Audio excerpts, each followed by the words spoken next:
गुरुर्ब्रह्मं गुरुर्विष्णुं गुरुर्देवो महेश्वरः गुरु साक्षात् परब्रह्मं तस्मै श्री गुरुवे नमः। अखण्डमण्डलाकारं व्याप्तं येन चराचरं तत्पदं दर्शितं येन तस्मै श्री गुरुवे नमः। ब्रह्मानन्दं परमसुखदं केवलं ज्ञानमूर्तिं विश्वातीतं गगनसदृश्यं तत्त्वमस्यादिलक्ष्यम् एकं नित्यं विमलमचलं सर्वदा साक्षीभूतं भावातीतं त्रिगुणरहितं सद्गुरुं तं नमामि। स्वस्ति प्रजाभ्यां परिपालयन्तां न्यायेन मार्गेण महीमहीषा गोब्राह्मणेभ्यं शुभमस्तु नित्यं। लोकाः समस्ताः सुखिनो भवन्तु, लोकाः समस्ताः सुखिनो भवन्तु, लोकाः समस्तजनो सुखिनो भवन्तु।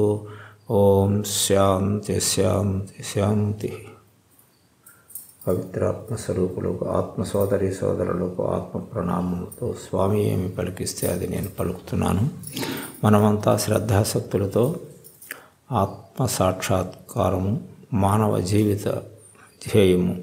మానవ జన్మ ఎందుకు వచ్చిందో అంటే పరమాత్మ సాక్షాత్కారాన్ని పొందడం కొరకు వచ్చింది. తనెవడో తను తెలుసుకొని, పరమాత్మ అంటే ఏమిటో తెలుసుకొని, ఈ లోకం అంటే ఏమిటో తెలుసుకొని, దీని ఉత్పత్తి స్థితి లయములు వివరణ తెలుసుకోవాలి. అది మానవుడు తనెవడో తాను తెలుసుకోవాలి. అందుకుగాను ఈ మానవ దేహం వచ్చింది. అనంతకోటి జన్మ అని ఆత్మజ్ఞానం లభ్యతే అన్నారు. అనంతకోటి జన్మలెత్తి అనేక జీవరాశుల్లో, అనేక శరీరాల్లో, అనేక ఉపాధుల ద్వారా గర్భనరకాలని అనుభవిస్తూ ఈ మజిలీలో మానవ జన్మ వచ్చింది. ఈ మానవ జన్మలోనే మనము విచారణ చేయకపోతే మరలా ముందు జన్మల్లోని ఏమైతే వచ్చి ఏ జన్మల్లోనైతే వచ్చామో, ఎన్ని శరీరాలనైతే తీసుకున్నామో మరలా ముందుకు పోయి అట్టడుగుకి ఆది నుండి మళ్ళీ పునరపి జననం పునరపి మరణం, ఇది తదాస్తు అవుతుంది. కాబట్టి మనం ఇప్పుడు మానవులము. మానవుడు అంటే మరణశీలం కలిగిన వాడని అర్థం.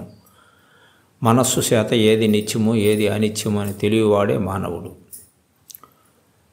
తతిమ ఏ జీవరాశికి కూడా జ్ఞానం ఉంటుంది, కానీ విచక్షణాత్మ అనుభవ జ్ఞానం అన్నది లేదు. విచక్షణాత్మైనటువంటి జ్ఞానం లేదు. అందుకు ఉత్తరగీతలో స్వామి ఆహార నిద్ర భయం 5 నుంచి ఏతత్ పశుభిస్సమాన్ నరాణం జ్ఞానం నరాణామతికో విశేషో జ్ఞానేన హీన పశుభిస్సమాన అని అన్నారు. ఆహారం తీసుకోవటం, నిద్ర చేయడం, మైథున క్రియలు, సంతానోత్పత్తి, వాటి పెంపకం ఆల్ ఆర్ ఈక్వల్. అన్ని జీవరాశులు సమానమే. విశేషమైనటువంటి జ్ఞానము నరాణామతికో విశేషం. జ్ఞానం అన్నటువంటిది విశేషమైనటువంటి దాన్ని మానవుడికి ప్రసాదించాడు స్వామి. జ్ఞానము విజ్ఞానము అన్నటువంటిది మానవుడిలోనూ తెలియబడుతుంది. జ్ఞానేన హీన పశుభి సమాన. అట్టి మరణశాత నిత్య అనిత్య వస్తువేదో తెలియకపోతే విద్యావిహీన ద్విపాద పశువు అని అంటున్నారు ఉత్తరగీతలో. విద్య లేనటువంటి వాడు 2 కాళ్ళ పశువే, అది 4 కాళ్ళ పశువే అని అంటున్నారు. పశువుతో సమానంగా పోల్చారు. అందుచేత మనము గడ్డి తినైనే జ్ఞానం నేర్చుకోవాలి. మన తర్వాత తరానికి కూడా జ్ఞానం నేర్పాలి. అప్పుడు మానవుడు అవుతాడు. ఏది యథార్థం అన్నటువంటి తత్వాన్ని గ్రహించే తత్వం మనలో ఉంది కాబట్టి, విశేషమైన జ్ఞానాన్ని పరమేశ్వరుడు ఇచ్చాడు కాబట్టి, అట్టి జ్ఞానాన్ని ఆర్జించడమే మన జీవిత పరమావధి. దానికిగాను నానావిధ విచారస్తున్న సాధ్యం జాయితే మనః తస్మాత్ తస్జయోపాయం ప్రాణయావహన అన్యద తర్కై జల్పై శాస్త్రజాలై యుక్తి మంత్రం భాషయం నవసో జాయితే ప్రాణం సిద్ధోపాయం వినావిధి ఉపాయం తమ విజ్ఞాయం యోగమార్గేణ ప్రవర్తతే అని త్రిశిక బ్రాహ్మణోపనిషత్తులో మహర్షులు చెప్తారు. ఈ మాధవ తత్వాన్ని తెలుసుకోవడం కొరకు మానవులు అనేక కక్షల్లోనూ నానావిధ అనేక కక్షల్లో అనేక విధాలుగా విచారణ చేస్తారు. ఏ విధముగా పరమాత్మను పొందాలి అని విచారణ చేస్తూ నవసో జాయితే ప్రాణం ఎన్ని విధాలుగా విచారణ చేసినప్పటికీ కూడా ప్రాణం స్వాధీనం కాదు అని అన్నారు. ఏటి వల్ల కాదు? తర్కై జల్పై శాస్త్రజాలై యుక్తి మంత్రం భాషయం నవసో జాయితే ప్రాణం. తర్కం చేస్తుంటారు, పొద్దస్తమానం విచారణ చేస్తుంటారు, అనేక ఉపాయాల ద్వారా మనస్సును స్వాధీనం చేసుకుందామని చూస్తారు. శాస్త్రాలు ఎక్కువగా ఆ శాస్త్రంలో ఏముంది, ఈ శాస్త్రంలో ఏముంది అని చెప్పి బాగుగా శాస్త్రాలని అవలోకన చేస్తూ ఉంటారు. యుక్తి అనేక ఉపాయాల ద్వారా మనస్సును స్వాధీనం, ప్రాణాన్ని స్వాధీనం చేసుకుని మనస్సును స్వాధీనం చేసుకుందని చూస్తారు. అభినయ గంజాయి మత్తు పదార్థాలు సేవించి కూడా మనస్సును స్వాధీనం చేసుకుందని చూస్తారు. వేటి వలన కూడా ప్రాణం స్వాధీనం కాదు. ప్రాణం స్వాధీనం కాకపోతే మనస్సు స్వాధీనం కాదు అని చెప్పి ఖండిస్తున్నారు. అయితే ఉపాయం తమ విజ్ఞేయం. ఉపాయం ఏమిటి? సిద్ధోపాయం వినావిధేయ. సాధన చేసి సిద్ధిని పొందిన వాళ్ళై ఉండాలి. ఆ మార్గంలోనూ ఆ మార్గాన్ని మనము అనుసరించాలి. ఉపాయం కూడా మళ్ళీ ఏం చెప్పాలా? సిద్ధులు కూడా యోగ మార్గేణ ప్రవర్తతే అన్నారు. యోగ మార్గంలోనూ ప్రయాణం చేసే వాళ్ళై ఉండాలి. యోగం తెలిసి ఉండాలి. మనం చేరే సంఘంలోనూ యోగం తెలిసినటువంటి ఆచారులై ఉండాలా. యోగం చెయ్యాలి. విచారణ ద్వారా జీవబ్రహ్మముల ఐక్యం చేసే విద్యని యోగం అంటారు. యోగం అంటే కలయిక అని అర్థం. ఆ కలయిక దేనివల్ల జరుగుతుంది? అపానము ప్రాణం అన్నటువంటి రెండింటిని కలిపితే యోగి అవుతాడు. అందుచేత ఎన్ని విధాలుగా విచారణ చేసినా ప్రాణం స్వాధీనం కాదు. అందుచేత సిద్ధులు చెప్పినటువంటి మార్గమై ఉండాలి. అది కూడా యోగ మార్గమై ఉండాలి. యోగ మార్గం అంటే యోగము అంటే కలయిక అని అర్థం. ఎవరికి కలయిక? జీవాత్మ పరమాత్మలో ఐక్యము చేయుట, అది యోగము. యోగము అంటే కలయిక అని అర్థం. ఈ యోగాన్ని గురించి మన ఆర్యులు అనేక కక్షల్లోనూ చెప్పారు. కానీ చాలా సింపుల్పై మార్గము, ముక్కుసూటి మార్గము, ఏకైక మార్గము సుషుమ్న నాడి సాధన. సుషుమ్న వాహిని ప్రాణి సిద్ధ్యంతే మనోన్మని. ఇది పింగళ నాడి, ఇది ఇడానాడి. ఇది దేవయాన మార్గం, ఇది పితృయాన మార్గం. ఈ రెండింటికి మధ్యలో ఉన్నటువంటిది సుషుమ్న నాడి లేక బ్రహ్మనాడి, అమృతనాడి అని అంటారు. మనోన్మని అవస్థ అంటే అమనస్క స్థితి వస్తుంది, మనస్సు లేని స్థితి వస్తుంది. ఆ మనస్సే మనకు ఈ ప్రపంచాన్ని చూపించి నానా విధాలుగా బ్రహ్మ ప్రమాదాలకు గురి చేస్తుంది. దానినే మనస్సు అని, ఎరుకని చెప్తారు. ఎరుక అంటే తెలియజేయనేదని అర్థం. ఆ మనస్సుని అమనస్కం చెయ్యాలన్నటువంటిది యోగము. మనస్సు అన్నది రెండు విధాలుగా ఉంటుంది. మనోహం ద్విధం ప్రోక్త శుద్ధంచ అశుద్ధమేవస. శుద్ధ మనస్సు కొందరకు ఉంటుంది, అశుద్ధమైనటువంటి మనస్సు కొందరకు ఉంటుంది. అశుద్ధ మనస్సు ఉన్నటువంటి వాళ్ళు ఏం చేస్తారు? అశుద్ధం కామ సంకల్పం, కోరికలు పుట్ట, తీరుబడి లేకుండా పుట్టిన దాదిగా చనిపోయిన వరకు కూడా కామ్యకర్మల్లో చిక్కుకుంటారు వీళ్ళు. అది చెయ్యాలి, ఇది చెయ్యాలి అని చెప్పి ఒకదాన్ని వెంబడ అలాగా గొలుసులు లింకులాగా కర్మలు చేస్తూనే ఉంటారు కోరికలతో. ఇది చేయటంలోనే తన తనువు పోతుంది. మధ్యలో తనకు తెలవకుండా ఆ కోరికలతోటే పుడతాడు, కోరికలతోటే శరీరాన్ని పరిసమాప్తం చేస్తాడు, మళ్ళీ సంసారంలోనికి వస్తూనే ఉంటాడు. అది మలినమైనటువంటి మనస్సు అన్నారు. శుద్ధం కామ వివర్చన అన్నారు. శుద్ధ మనస్సు కొందరికి ఉంటుంది. ఆ శుద్ధ మనస్సు ఉన్నటువంటి వాళ్ళు కామ వివర్చన అంటే కోరికలు ఉండవట. కామము అంటే కోరికలు. కోరికలు ఎప్పుడైతే లేవో మనిషి సుఖంగా ఉంటాడు. కోరికలు ఉన్నంత వరకు ఒకదాని తర్వాత ఒకటి పెనవేసుకొని గొలుసుల్లాగా లింకు, అది పొందడం కొరకు అలా పునరపి జననం పునరపి మరణం, మరలా విష సర్కిల్లోకి వెళ్ళిపోతూనే ఉంటాడు ఆ కోరికల సముదాయం చేత. యథా నిరందనో వహిని స్వయేన ఉపసామ్యతి తదా వృత్తి క్షయా చిత్తం స్వయేన ఉపసామ్యత అని అన్నారు. వృత్తులున్నంత వరకు మనిషి ఆ వృత్తుల మీద మనస్సు పోతుంది. వృత్తిహీనం మనఃకృత్వ, వృత్తులు ఎప్పుడైతే లేవో మనస్కృత్వ, ఈ మనస్సు దేని మీద కూడా పోదు. ఎప్పుడైతే వృత్తి ఉందో సంకల్పించాడో దానికి సంబంధమైనటువంటి ఆలోచన సరళి వాళ్ళలోనూ ఉంటుంది. అగ్ని చేత యథా నిరందనో వహిని, వహిని అంటే కట్ని, అగ్ని, నిరందనం అంటే కట్టెలు వేస్తున్నంత వరకు అగ్ని కాలుతూనే ఉంటుంది. అది ఆరిపోవాలంటే ఏం చేయాలా?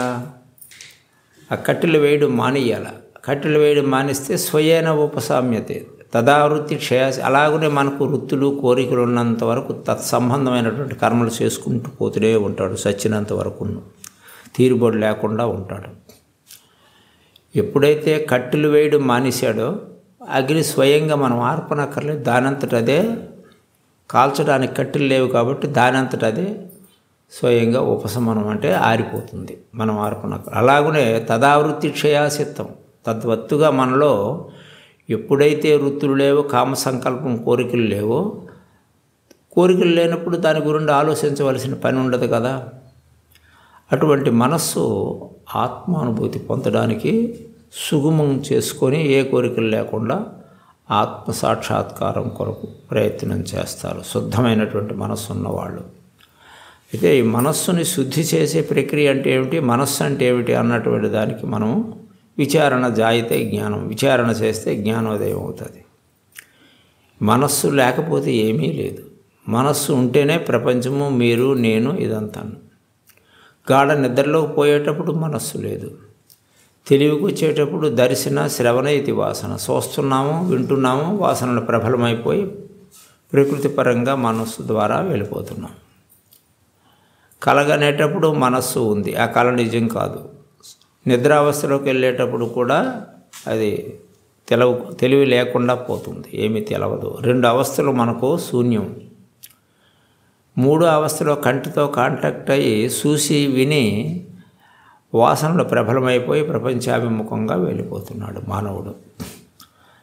ఆ ప్రపంచాభిముఖంగా దర్శన శ్రవణ అంటే చూస్తున్నాడు, వింటున్నాడు, వాసనలు ప్రబలమైపోయి తత్సంబంధమైనటువంటి కర్మల రంగంలోనూ శరీరాన్ని, ఈ జడాన్ని తీసుకువెళ్ళి కర్మరంగంలో జ్ఞానేంద్రియాల ద్వారా, కర్మేంద్రియాదుల ద్వారా కర్మ చేస్తూనే ఉన్నాడు. అందుకు గాను ఆ కర్మ ఆగిపోవాలంటే ఏం చేయాలి? కర్మ అంటే ఏమిటి? చిత్తస్పందనం భవతి కర్మ. మనస్సు చెలించిందంటే కర్మ స్టార్ట్ అయిపోతుంది. నేను ఫలానా పని చెయ్యాలి అని అన్నాం అనుకోండి, ఆ పనికి ఎప్పుడైతే సంకల్పం కలిగిందో తత్సంబంధమైనటువంటి దానికి కావలసినటువంటి కార్యకలాపాలన్నీ వెతుకుతూనే ఉంటాడు మనస్సు. అందుచేత చిత్తం చెలిస్తుంటే కర్మ స్టార్ట్ అవుతుంది. చెలే వాతే చెలే బిందు, వాయువు చెలిస్తుంటే మనస్సు చెలుస్తుంది, మనస్సు చెలుస్తుంటే వాయువు చెలుస్తుంది. నిచ్చిలే భవేత్ అంటాడు యోగి వేమన్న. వాయువు నిశ్చలమైపోతే మనస్సు నిశ్చలమైపోతుంది, మనస్సు నిశ్చలమైపోతే వాయువు నిశ్చలమైపోతుంది. అందుచేత ఎప్పుడైతే మన వాయువు మనలో చలనం కలుగుతుందో అప్పుడు మనస్సు ఏర్పడ్డది. ఆ మనస్సు ద్వారా ప్రాపంచిక విషయాల్లో మనస్సు చెలించి ఆ కార్యకలాపాల్లో పునరపి జననం పునరపి మరణం, సావు పుట్టుకుల మధ్య సతమైపోతున్నాడు. అందుకు గాను మనం ఏం చేయాలి? ఇప్పుడు గురుప్రసాదే అన్యప్రసాదే సుఖం నాస్తి మహీతలే అంటారు. గురుగీతలో పార్వతీదేవితో ఈశ్వరుడు అంటారు, ఓ పార్వతి, గురువు తాలూకా అనుగ్రహం లేనిదే ఈ భూమండలంలో ఎవరైనా, ఎంత చక్రవర్తి అయినా, ఎంత ధనవంతుడైనా, ఎవరైనా సుఖం నాస్తి అంటే సుఖాన్ని వాడు పొందలేడు అని చెప్పారు. గురువు తాలూకా అనుగ్రహం కావాలి అని అన్నారు. గురువు తాలూకా అనుగ్రహం కావాలని అంటే ఏం చేయాలి? ప్రతి ఒక్కడు కూడా గురువు దగ్గరికి వెళ్ళి ఉపనయనం పొందాలి. ఉపనయనం అంటే అర్థం ఏంటి? ఉప అంటే సమీపముగా, నయనం అంటే కన్ను, మూడో నేత్రం. ఈ రెండు నేత్రాలకి ఇక్కడ నుండే ఇలాగ రెండు నాడుల ద్వారా మనం బయటికి చూస్తున్నాం. అందుకు ఈ రెండు నేత్రాలు తిప్పి తన స్వరూపం ఏమై ఉందో మరలా వెనక్కి వెళ్ళి చూసుకోవాలి. స్వస్వరూపానుసంధానం అంటారు. తన స్వరూపం ఏమై ఉంది? వెలుగై ఉంది. చిదాకాశం అంటే ప్రకాశిస్తూనే ఉంది. దాన్నే ఉపనయనం అంటే మూడవ కన్ను తెరుచుకోవడం అని అర్థం. మనకు తల్లిదండ్రుల ద్వారా వచ్చేది ఈ శరీరము, ఇది జన్మ, తల్లిదండ్రులు ఇచ్చారు. ఇది నీవు కాదు నాయన. దీనికి 24 తత్వాలు ఉంటాయి. కర్మేంద్రియాలు, వాక్కు, పాని, పాద, పాయు, ఉపస్థేంద్రియం అయినటువంటి కర్మేంద్రియాలు 5, శబ్ద స్పర్శ రూప రసగంధం అన్నటువంటి జ్ఞానేంద్రియాలు 5, అన్నమయ కోసము, మనోమయ కోసము, జ్ఞానమయ కోసము, ప్రాణమయ కోసము, ఆనందమయ కోసమని కోసి పంచకం 5, వాక్, పాని, పాద, పాయు, ఉపస్థేంద్రియ కర్మేంద్రియాలు 5, మనస్సు, బుద్ధి, చిత్తము, అహంకారం అన్నటువంటి అంతఃకరణ చతుష్టయము 4, 24 ఇంద్రియాలతోటి, కోశాలతోటి, జ్ఞానేంద్రియాలు, కర్మేంద్రియాలతోటి ఈ ఫిజికల్ బాడీ ఉంది. ఈ మనకు కనిపిస్తున్నటువంటి ఫిజికల్ బాడీలో 24 తత్వాలు ఉన్నాయి. దాన్ని స్థూల శరీరము అంటాం. ఇక ఇందులో సూక్ష్మ శరీరం అన్నది ఒకటి ఉంది. పంచ ప్రాణములు, పంచకోశములు, పంచ జ్ఞానేంద్రియములు, 3 5 15, మనస్సు, బుద్ధి అన్నటువంటివి 2, 15 + 17 సూక్ష్మ శరీరము అంటారు. అంటే ఈ శరీరాన్ని, స్థూల శరీరాన్ని విడిచిపెట్టేటప్పుడు ఈ సూక్ష్మ శరీరంతో ఆ జీవుడు తను చేసినటువంటి కర్మలు, ఆగామి సంచితము ప్రారంధం అని అంటారు కదా, ఆ సంచిత కర్మను పట్టుకొని మళ్ళీ ప్రారంధ రూపంలో మరొక శరీరానికి వచ్చేస్తాడు. దాన్ని సూక్ష్మ శరీరము అంటారు. అది 17 తత్వాలతో ఉంటుంది. కారణ శరీరం అన్నటువంటిది జీవాత్మ. 3 శరీరాలు ఉన్నాయి మనకిప్పుడు. ఈ 3 శరీరాలు దాటి మహాకారణమైనటువంటి పరమాత్మ తత్వాన్ని తెలియాలని అంటే చిదాకాశంలోనికి వెళ్ళాలి. మనం మొదట ఏమై ఉన్నాము? అవ్యక్తంలోంచి వచ్చాము. అవ్యక్తము అంటే ఏమిటి? వ్యక్తము కానిది, అనేకం కాకుండా ఒకటిగా ఉన్నది అని అర్థం. ఏకం అనేకం భవతి. ఒక్కటిగా ఉన్నటువంటి పరమేశ్వరుడు ఏకం, నేను ఒక్కడనే అనేకం కావాలని సంకల్పించాడట పరమేశ్వరుడు. సంకల్పం మాత్రం ప్రభు సృష్టి. సంకల్పించినందువలన ఈ సృష్టి ఉత్పత్తి అయింది. తాను నిర్గుణుడు, నిరాకారుడు, అవ్యక్తమైనటువంటి వాడు. ఆదిలో అవ్యక్తంగా, ఏది రూపనామాలు లేకుండా అవ్యక్తంగా ఉన్నాడు. అట్టి వారిలో ఒక సంకల్పం కలిగి నేను ఒక్కడనే అనేకం కావాలని అవ్యక్తాది మహదహంకార, మహత్ అయినటువంటి అహంకారం పుట్టింది. మహదహంకార పంచభూతాన్ని, మహత్తైన అహంకారంలోంచి పంచభూతాలు ఉద్భవించాయి. పంచభూతాల నుంచి పంచ తన్మాత్రలు, పంచ జ్ఞానేంద్రియాలు వచ్చాయి. త్రిగుణాన్ని 3 గుణములు కూడా వచ్చాయి. తమోగుణ, రజోగుణ, సత్వగుణం అన్నట్టు వచ్చాయి. అంటే ఏమిటి? అవ్యక్తంలో ఉన్నవాడు వ్యక్తమయ్యాడు, అంటే సృష్టి చేశాడు. తాను అవ్యక్త స్వరూపుడే. ఆ అవ్యక్తంలోంచి అహంకారం వచ్చిన తదుపరి తనలోని ఒక అర్ధభాగం కిందికి పంపించి ఇంద్రజాల మహేంద్రజాలన్నీ కూడా తాను సృష్టించి మనస్సు, షష్ఠానింద్రియాన్ని, 6వ ఇంద్రియమైనటువంటి మనస్సు చేత ఈ ప్రకృతిని ఆకర్షింపజేస్తున్నాడు స్వామి. కాబట్టి అవ్యక్తంలోంచి వచ్చినటువంటి వాడు ఇప్పుడు ఎక్కడున్నాడు? అవ్యక్తంలోంచి అహంకారం వచ్చింది. అహంకారంలోంచి పంచభూతాలు వచ్చాయి. ఆకాశము, వాయువు, అగ్ని, జలము, భూమి. ఇప్పుడు మనం ఎక్కడున్నాము? భూతత్వంలో ఉన్నాము. ఇది భూతత్వం. అంటే ఈ దేహమే నేను అని బలపడిపోయాము. ఇప్పుడు అనేక జన్మల నుండి ఈ దేహము ఉండడానికి కారణము ఇందులో జీవాత్మ అన్నటువంటిది లేకపోతే ఇది ఉండదు. ఆ జీవాత్మ ఈ శరీరాన్ని ఎప్పుడైతే విడిచిపెడుతుందో పంచభూతాల్లో కలిసిపోతాయి. మనం ఆత్మలో ప్రశ్న ఏంటంటే, అంటే మనం చనిపోతున్నాం కదా, చనిపోయిన తర్వాత ఏమవుతుంది ఈ ఆత్మ? ఏమీ అవదు. అది అరూప వస్తువు, దానికి రూపం లేదు, నామం లేదు. దాన్ని అనుసరించుకునే ఈ పంచభూతాలతో కూడుకున్నటువంటి ఈ జీవజడ ప్రకృతి అంతా కూడా చరాచరమైనటువంటి కదులుతున్నవి, కదలిక లేనివి 84 లక్షల్లోంచి ఉన్నటువంటి జీవరాశులు అంతా కూడా ఆ శుద్ధ చైతన్యంలోనే ఇవన్నీ కూడా సృష్టి పుట్టటము, వృద్ధి చెందటము, మరల లయమైపోవటం జరుగుతుంది. అందుకు మనం ఇప్పుడు భూతత్వంలో నుంచి జలతత్వం, జలతత్వంలోంచి అగ్నితత్వం, అగ్నితత్వంలోంచి వాయుతత్వం, వాయుతత్వంలోంచి ఆకాశతత్వంలోకి వెళ్ళాలి. ఆకాశం శరీరం బ్రహ్మ తైత్రీయోపనిషత్తులో చెప్పారు. పరమేశ్వరుడు మన శరీరం మనకెలగు, పరమేశ్వరుడు శరీరము ఆకాశం. ఏ ఆకాశము? చిదాకాశం. చిత్ ప్లస్ ఆకాశం, ప్రకాశంతో కూడుకొని ఇక్కడ ఉంది. తేజోమయ శరీరం అతంది. ఆ తేజస్సును ఎవరైతే దర్శిస్తారో అదే కాశీక్షేత్రం సేవించినటువంటి వారు కాశీ విశ్వేశ్వరుడు దర్శనం అయినట్టు లెక్క. ఆ ప్రకాశాన్ని దర్శించడమే ప్రతి మానవ తాలూకా జీవిత పరమావధి. మానవ జన్మ వచ్చినందుకు తాను తెలుసుకోవాలంటే ఆ సిదాకాశంలో ఆ తేజోమయ శరీరంతో వెలుగుతున్న ఆ పరమాత్మ సాక్షాత్కారం పొందితే అప్పుడు నేను వేరు, ఆయన వేరు కాదు, ఆయనే నేను, నేనే ఆయన అన్నటువంటి తత్వానికి సాధకుడు ఎదుగుతాడు. దానికి కాను ఏం కావాలి? గురువు కావాలి. గురువు అనుగ్రహం లేనిదే ఎవ్వరూ కూడా దాన్ని పొందలేరు. అందుకు గురువు వినా ముక్తిర్నాస్తి అని చెప్పి పార్వతీదేవితో ఈశ్వరుడు చెప్తాడు. ఈ గురువు దగ్గరికి ఎవడు వెళ్ళాలి అంటే సాధన శిస్తుష్టే సంపత్తి ఉన్నవాళ్ళు వెళతారు.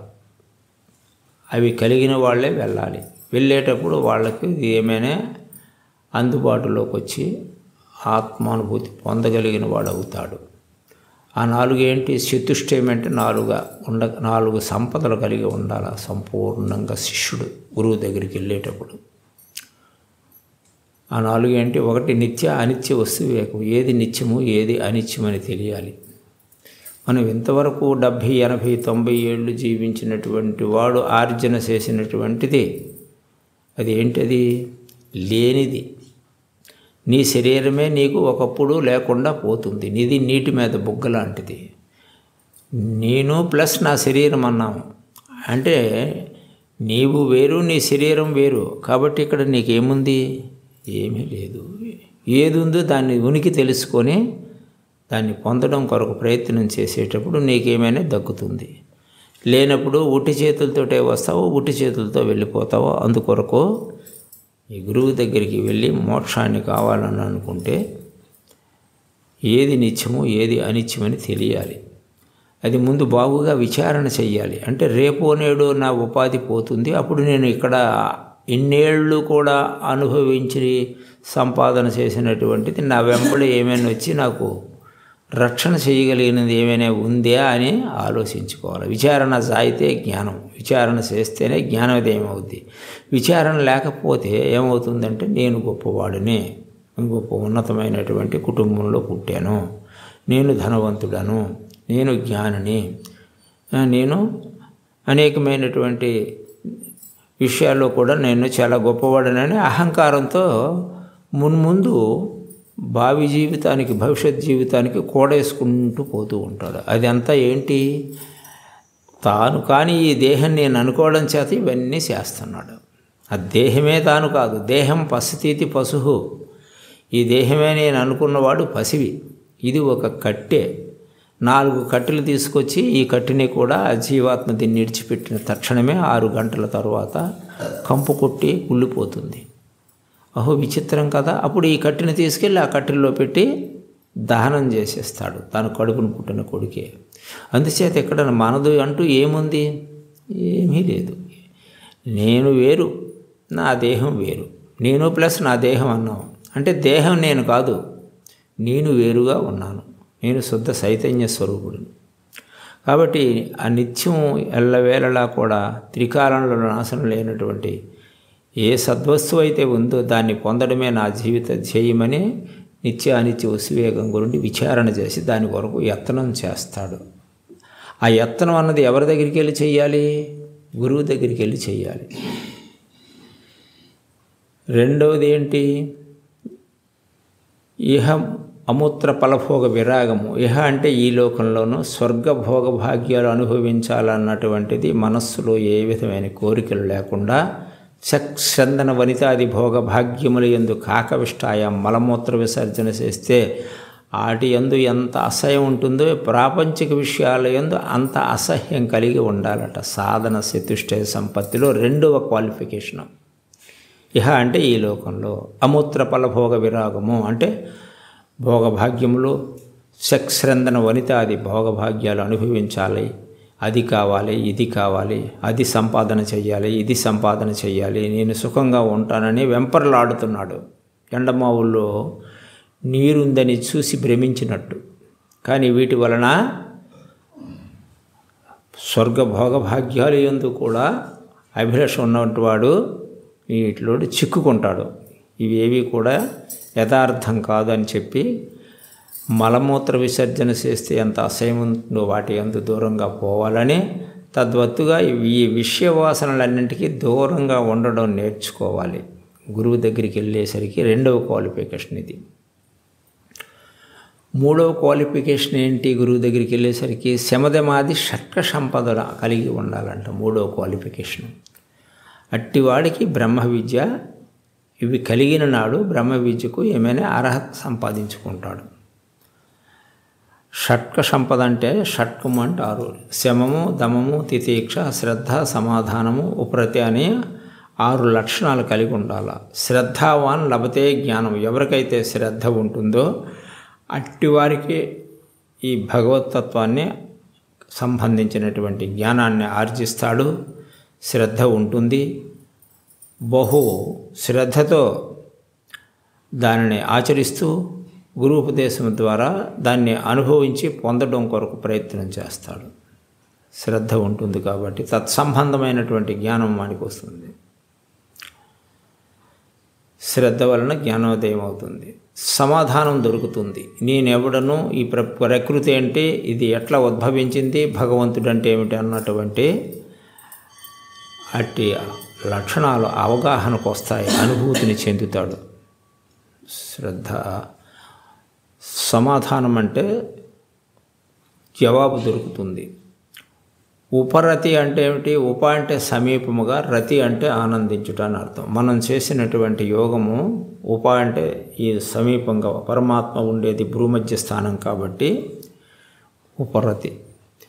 పొందాలి, నేను పరమాత్మ తత్వాన్ని పొందాలన్నటువంటిది ఉపరతిని. అంటే ప్రాకృతి విషయాలు యందు వ్యామోహం లేకుండా జ్ఞానం, భక్తి, జ్ఞానం, వైరాగ్యాన్ని పొందిపరుచుకొని భక్తి ద్వారా జ్ఞానం కావాలని గురువు దగ్గరికి వెళ్ళాలి.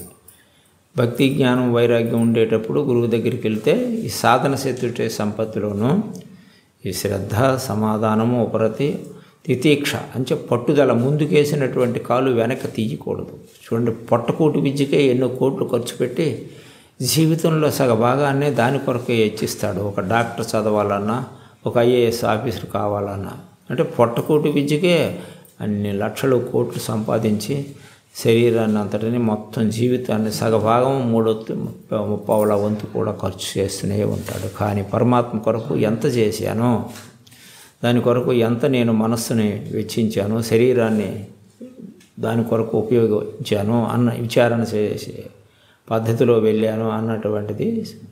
అప్పుడు తను ఉపరతి అంటే తన మనస్సు ఉపశమనం చెందుతుంది, ఐహిక విషయాల మీదకు పోదు.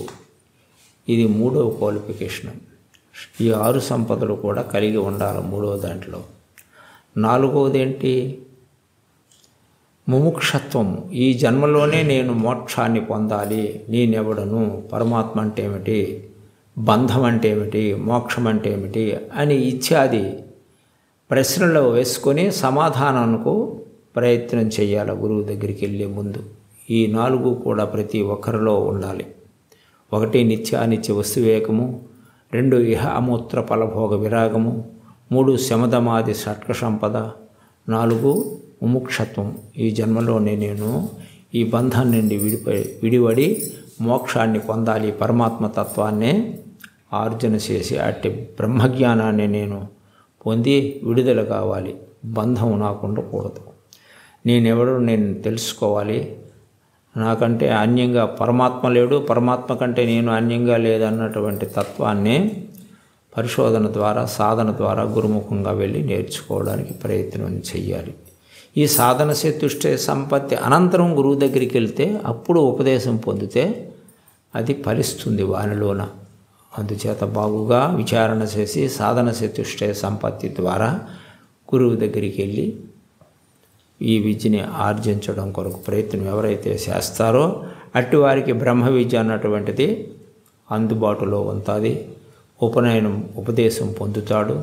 దాని ద్వారా 3వ కన్ను అయినటువంటి జ్ఞాననేత్రం తెరుచుకుంటుంది, తనకు అనుభూతి కలుగుతుంది. స్వస్తి ప్రజాభ్యాం పరిపాలయంతాం న్యాయేన మార్గేణ మహీమహీష్ గో బ్రాహ్మణేభ్యం శుభమస్తు నిత్యం. లోకా సమస్తా సుఖినో భవంతు. లోకా సమస్తజనో సుఖినో భవంతు. ఓం శాంతి శాంతి శాంతి.